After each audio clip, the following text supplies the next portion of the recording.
రాష్ట్ర ప్రజల ఆకాంక్షలకు అనుగుణంగా రాజధాని పనులను పెద్ద ఎత్తున చేపట్టేందుకు సిద్ధంగా ఉన్నామని చెప్పడానికి సంతోషిస్తున్నాను అధ్యక్ష. రాజధాని అనేది ఓ ప్రాంతం కోసం కాదు, రాష్ట్ర అభివృద్ధి కోసం దోహదం చేసే గ్రోత్ ఇంజన్ గా అమరావతిని తీర్చిదిద్దాలనేదే మా ప్రభుత్వ లక్ష్యం. మహారాష్ట్ర అభివృద్ధికి ముంబై ఎంత కీలకమో, తెలంగాణ అభివృద్ధికి హైదరాబాద్ ఎంత ముఖ్యమో, మన రాష్ట్ర ఆర్థిక వ్యవస్థను ముందుకు తీసుకెళ్లడానికి అమరావతి నిర్మాణం కూడా అంతే అవసరం. గౌరవనీయ ప్రధానమంత్రి శ్రీ నరేంద్ర మోడీ గారి సహకారంతో ప్రపంచ స్థాయి మౌలిక సదుపాయాలు, పెట్టుబడులు మరియు ఉపాధి అవకాశాలను కల్పించడం ద్వారా అమరావతిని ముంబై మరియు హైదరాబాద్లతో సరితూగే ఆర్థిక శక్తిగా అభివృద్ధి చేయడానికి మా ప్రభుత్వం కృషి చేస్తోంది.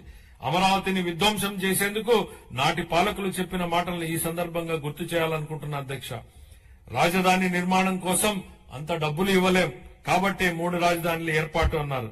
ఇవాళ మేం రాజధాని పనుల నిర్మాణం కోసం బడ్జెట్ నుంచి ₹1 కూడా కేటాయించలేదు అధ్యక్ష. కానీ రాజధాని పనులు ప్రారంభం కాబోతున్నాయి. మా ముఖ్యమంత్రి గారు చెప్పిన విధంగా అమరావతి సెల్ఫ్ సస్టైనబుల్ ప్రాజెక్ట్ అని నిరూపితమైంది. తనకు తానే ఆర్థిక వనరులు సంపాదించుకునే ప్రాజెక్ట్ అమరావతి అని కళ్ల ముందు కనపడుతోంది. ప్రపంచ బ్యాంకు, ఆసియా అభివృద్ధి బ్యాంకు మరియు హడ్కో వంటి ఆర్థిక సంస్థల సహకారంతో కేంద్ర ప్రభుత్వం ద్వారా అమరావతి నిధులు సమకూర్చుకునే ఏర్పాటును మా ప్రభుత్వం ఏర్పాటు చేసింది. దీంతో బడ్జెట్ సహాయం లేకుండానే స్వీయ పెట్టుబడి వనరులు కలిగిన రాజధాని నగర ప్రాజెక్టుగా అమరావతి మారింది.